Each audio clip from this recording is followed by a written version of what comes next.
ముఖ్యంగా నజీర్ అహ్మద్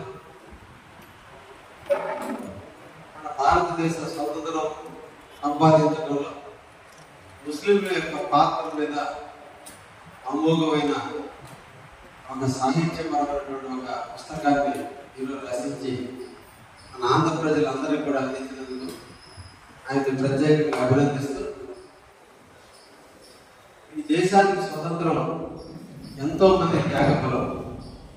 3,30,00,000 మంది ఆత్మ తర్పణ చేస్తే, రక్తాన్ని చిందిస్తే, ఆ రక్తం మీద ఏర్పడిన దేశమే ఈ భారతదేశం. అటువంటి దేశంలో కులాలకి, మతాలకి, వర్గాలకి, ప్రాంతాలకి సంబంధం లేకుండా భారతదేశం మాది, మా దేశాన్ని మాకు ఇవ్వండి, సర్వ శక్తులు మాకు ఉన్నాయి, ఎంతో మంది పుణ్యాత్ములు పరిపాలించిన దేశం ఈ దేశం. కాబట్టి మీ కబంధ హస్తాల్లో మా దేశం ఉండాల్సినంత అవసరం లేదు.